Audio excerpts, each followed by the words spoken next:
Olá! No capítulo anterior, o Cena Cultural passeou pelos espaços da nossa região. Hoje, vamos mostrar as possíveis maneiras de tornar pública a nossa arte.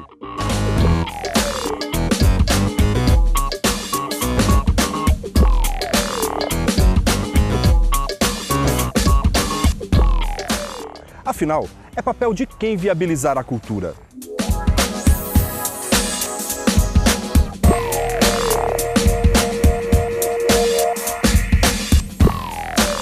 O papel do poder público em estimular a cultura, eu acho que tem que estabelecer políticas, uma política cultural que contemple a dimensão simbólica, cidadã e econômica da cultura. Ajudar a população a construir a nossa história, resgatar e preservar os bens culturais e fazer com que a população tenha acesso a essa diversidade cultural. O Estado tem por obrigação determinadas regras dentro da cultura. Ele tem a obrigação de elucidar, de mostrar, de esclarecer, de incentivar, mas o Estado não tem a obrigação de adotar. Então, as posturas hoje, a postura do artista, a postura do Estado, muitas vezes são conflitantes, porque alguns elementos, algumas vertentes da cultura acreditam que o Estado tem que subvencionar, tem que manter, tem que fazer por ele.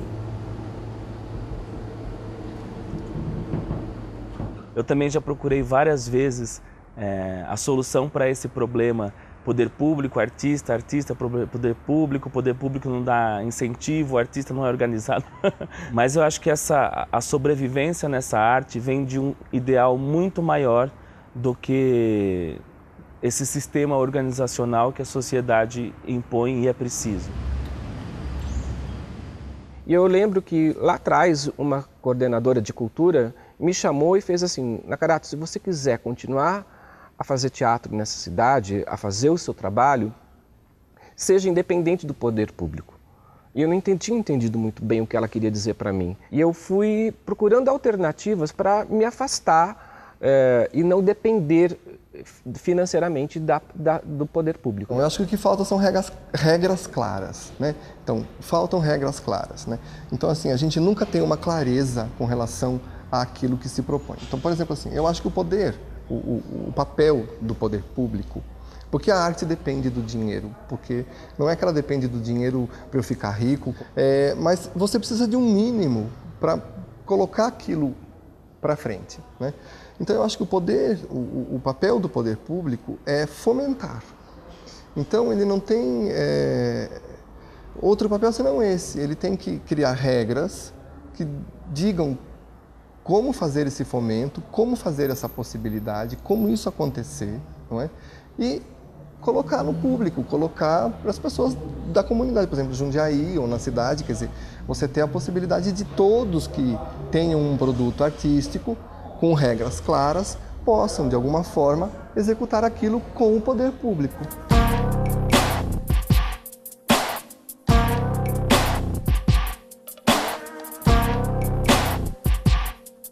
Se para apoiar a cultura, eu acho que eles não é questão que tem que facilitar, eles têm que acreditar no artista, na cultura, né? E procurar ajudar da melhor forma possível. Acho que tem que dar uma assessoria para os artistas, né, da cidade, porque senão, pô, é de um monte de papelada, tem gente que não tem condições, se é autônomo, então existe uma desconfiança muito grande. Você vai pedir apoio, nós não temos. Capoeira não ela é patrimônio cultural, então acho que deveria as pessoas ver com outros olhos, ver a capoeira como uma obra de arte, né? Porque nós temos potencial, material humano, temos um acervo cultural aqui na cidade e infelizmente não está sendo aproveitado, né? pela cultura de Jundiaí. O artista ele tem que perceber que ele faz parte de um contingente de trabalhadores, que ele é um profissional, ele é um cidadão, tem direitos e deveres, né? Os direitos eu acho que ele tem garantido pela própria Constituição, tem os deveres como cidadão. Como todo trabalhador, ele tem que se inserir nessa questão da documentação. Então ele tem que ter consciência que ele tem que ter um registro no INSS, que ele tem que entrar, pagar o imposto sobre serviços para a prefeitura. Então, esse é o problema que muitas vezes o artista diz assim, só alguns é que prestam serviços para a prefeitura. Não é bem assim. Todos aqueles que têm a sua situação regularizada como trabalhador, como profissional, mesmo que seja um artista amador, que tem uma nota, um recibo, que trabalha como autônomo, ele tem sim espaço para trabalhar na prefeitura.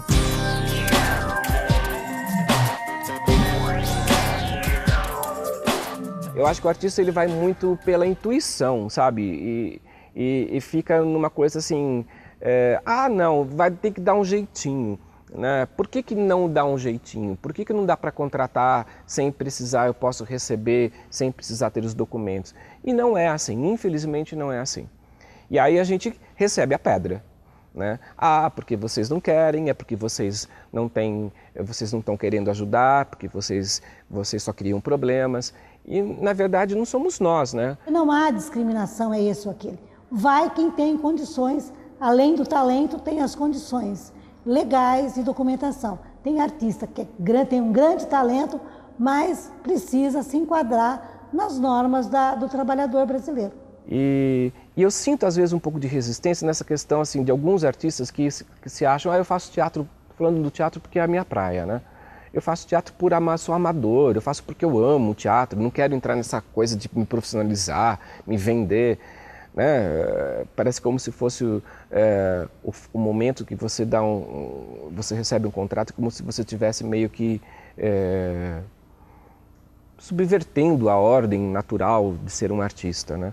Então, eu não sei, eu acho que desde o início eu aprendi a me encarar como alguém que tem que andar com minhas próprias pernas.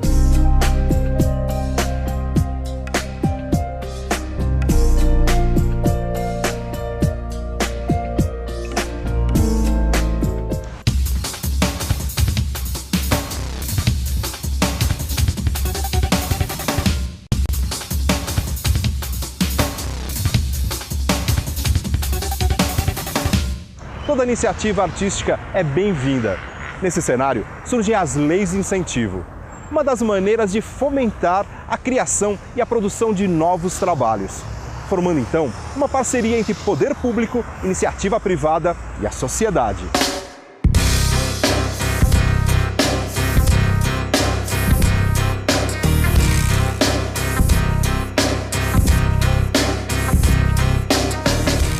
A gente tem hoje muitas leis de incentivo, não só federais, a gente tem as leis estaduais, alguns municípios têm as leis municipais, cada uma cadenciada, algumas de verba direto do governo, algumas de verba de mecenato que vai buscar no poder privado, né, esse dinheiro de apoio.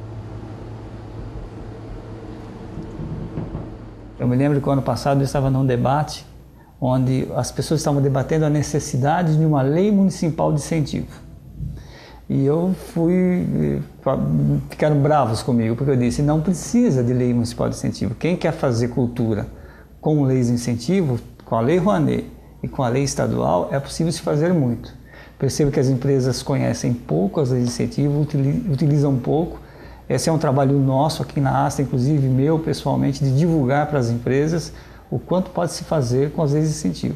A gente vem usando bem as leis de incentivo, em especial a Lei Rouanet e o PROAC do governo do estado através do ICMS. A gente não inventou a roda de forma alguma, né? A Lei Rouanet já vem sendo usada há muito tempo. E a TV Cultura vem fazendo isso há mais tempo ainda. É claro que no começo, quando você vai falar, eu trabalhava com Lei Rouanet, mas isso é difícil, isso é complicado. Olha, de fato não é uma coisa simples, mas ela tem uma mecânica para ser atendida. A iniciativa dos concertos, ela teve início em 1998. Já tínhamos a Lei Rouanet, que nasceu em 1991, então desde a primeira edição nós utilizamos leis de incentivo. E levar cultura, levar música erudita para a população foi mais um desafio que lá atrás, em 1998, a equipe da Astra resolveu assumir e levar em frente. E pela primeira vez eu assumi o projeto da companhia Na Ponta da Língua para conseguir um recurso do Adhemar Guerra, que é um projeto do governo do estado que coloca, assim, o grupo tem uma deficiência, um déficit em determinada questão dentro do grupo, ou sei lá, interpretação que está muito defasada, ou trabalho de corpo que está muito abandonado, ou trabalho de voz. Então você entra com um projeto dentro do Adhemar Guerra, que eles lançam uma vez por ano, e você solicita um profissional para trabalhar com esse déficit do grupo. A gente falou, poxa, tem a oportunidade de conseguir o que a gente precisa sem gastar nada, né? Nós solicitamos um profissional de técnica vocal e foi aí que a gente foi selecionado. Gritos, pulos, liga pro grupo inteiro. Trabalhou como nunca na sua vida, engarrafou leite, vendeu leite, engarrafou leite, vendeu leite, engarrafou leite, vendeu leite. No fim do dia, como recompensa, ganhou uma enorme jarra de leite. Já ia voltando para casa com a jarra na mão, quando se lembrou dos conselhos da mãe. No bolso, meu filho, no bolso. Então, o leite caiu tudo pelas suas pernas. Quando você coloca uma pessoa tocando viola junto com a orquestra Vila Lobos, como nós fizemos no ano passado, o nosso produtor idealizou isso e foi magnífico. Então essa satisfação é uma satisfação especial. Eu acho muito bacana você conseguir, através do seu trabalho, dar acesso para que as outras pessoas, para acrescentar na vida de outras pessoas. Eu acho que essa é a parte mais importante, assim. De alguma forma ou de outra, viabilizando cultura, você está acrescentando, pelo menos um pouquinho, na vida de alguém, né? Muito gratificante, pessoalmente falando.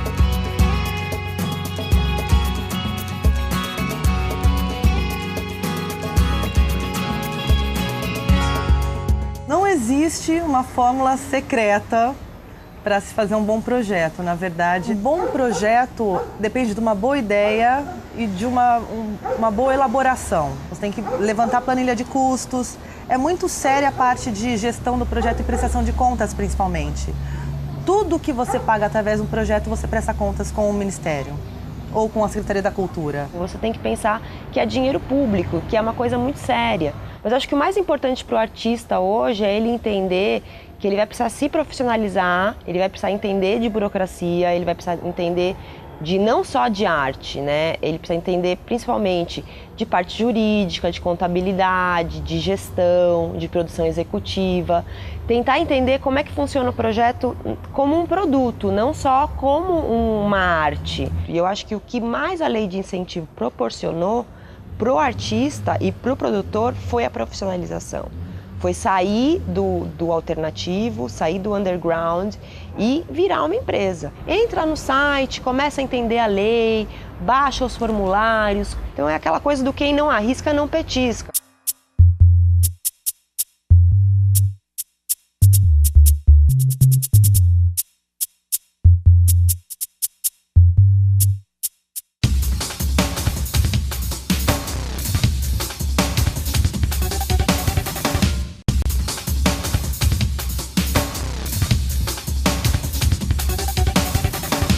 Monteiro Lobato, um dos mais influentes escritores brasileiros, atuava bravamente na formação de apreciadores de sua obra. O tempo passou e ainda hoje agentes culturais enfrentam dificuldades para formar público.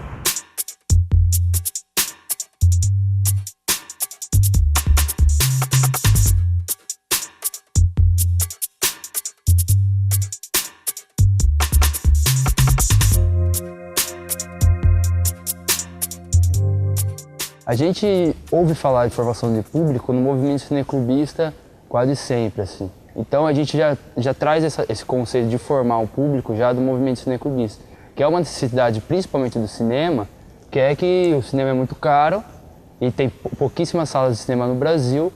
Então a maioria das pessoas não foram aos cinemas. Tem muitas pessoas que têm já tá na terceira idade e nunca sentou numa sala de cinema ainda. O nosso maior problema diante de tudo isso é público.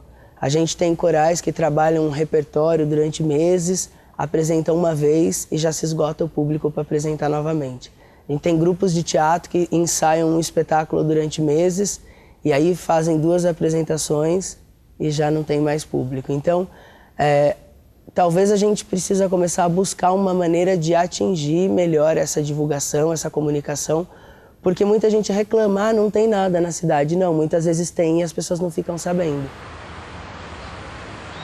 O papel da TV nessa divulgação, disseminar a cultura, é muito importante.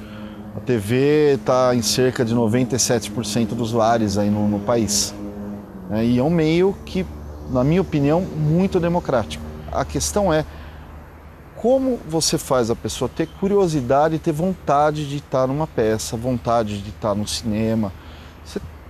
E não dá para dizer que nós não temos cultura aqui na região. Tem muita coisa bacana acontecendo. Eu não sei o quanto essa informação chega. Eu volto então a ressaltar o papel da mídia. Mas eu descobri nesses anos todos, são 7 anos, quase 8 anos produzindo livros, que existe mercado se você souber trabalhar e se você souber valorizar aquele escritor. Quando você elitiza demais uma coisa, assim, o livro, quando você o coloca num patamar de elite intelectualizado, você realmente vai ter um público menor. Mas quando você consegue popularizar, e eu digo popularizar com qualidade, quando você consegue dar chances para novos escritores, você começa a ter um público maior, esse medo vai diminuindo e você consegue ir realizando os trabalhos. E a formação de público dentro de um projeto de lei de incentivo, eu acho que é uma das partes mais importantes. Porque a gente nunca pode esquecer que um projeto ele não é para aquele 5, 6 pessoas ali. Um projeto ele já tem que ser montado e pensado para que ele atinja o maior número de pessoas possíveis. Então, por exemplo, eu vou montar uma exposição, aquela exposição não vai ficar ali naquela galeria escondidinha ali no cantinho. Eu tenho que já pensar numa exposição que eu possa tirar daquela galeria depois de acabar e rodar o Brasil com ela. É isso que o Ministério da Cultura quer, é isso que as secretarias estaduais querem. Que você pegue a sua arte, eles vão te dar dinheiro, mas pegue isso e crie uma maneira de sustentabilizar isso por mais tempo, né? De agregar o máximo de pessoas. Existe uma unidade de fomento cultural, fomento de difusão cultural hoje da Secretaria do Estado da Cultura, que consegue realmente trazer para os municípios atividades gratuitas, tipo Circuito Cultural Paulista, Viagem Literária, Festival de Circo, Festival de Teatro Infantil. Isso tudo está sendo oferecido dentro do Estado de São Paulo. Eu acho que fica difícil, por exemplo, quando você não tem esse subsídio do Estado, por exemplo, quando você não tem um patrocínio, quando você não tem, você cobrar um stand-up a R$50 é uma coisa absurda, né? Quer dizer, não que o stand-up seja algo, né, relevante. Então eu acho que o custo do teatro, o custo do cinema, ele é muito grande, ele é muito alto. E você não tem projetos que possibilitem o entendimento de que o fazer teatral, por exemplo, que é o fazer que eu milito, né, que o fazer teatral não é um acesso de classe, não é uma coisa elitista, não é, quer dizer, uma sociedade de amigos de bairros pode ter lá suas aulas de teatro, ela pode fazer, e aquilo não significa a fama, aquilo significa o pensar o mundo, o fazer para o mundo, o se expressar.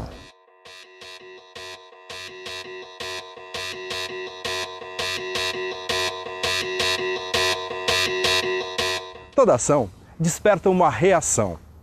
Em meio a tantas pressas do dia a dia, tantos desencontros, o Sena Cultural traz a ideia de que a unidade é possível, o diálogo é possível e que tudo é uma coisa só.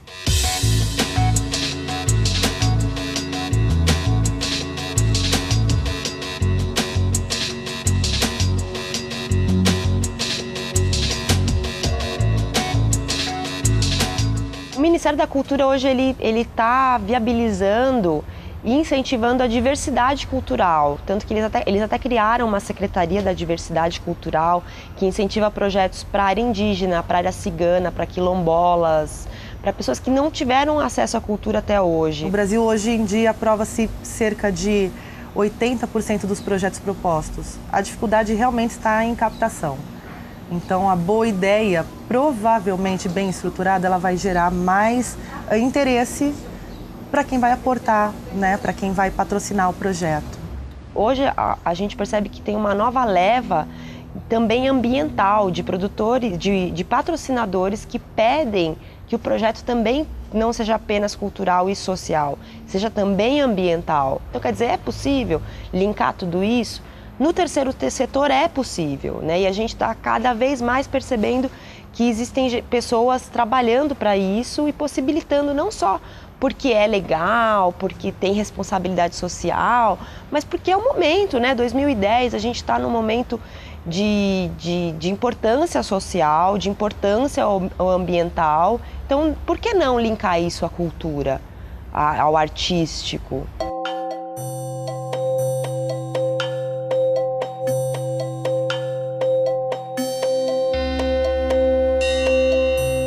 Quanto mais grupos de cultura que está sendo feito aqui na cidade se unirem e formarem um grupo coeso, vai ser muito mais fácil de conseguir apoio, não só da prefeitura, mas também da iniciativa privada, entendeu?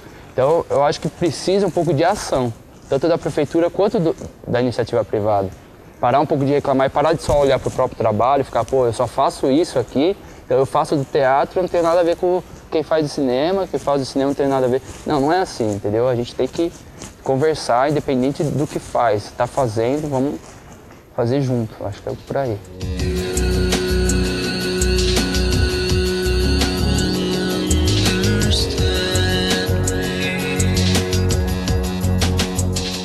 Como diria Fernando Pessoa, a arte é uma autoexpressão lutando para tornar-se absoluta. Porque a finalidade da arte é simplesmente criar um estudo da alma. Hoje você conheceu aqui inúmeras ferramentas para construir a arte. Escolha a sua e mãos à obra. Nos vemos no próximo Cena Cultural.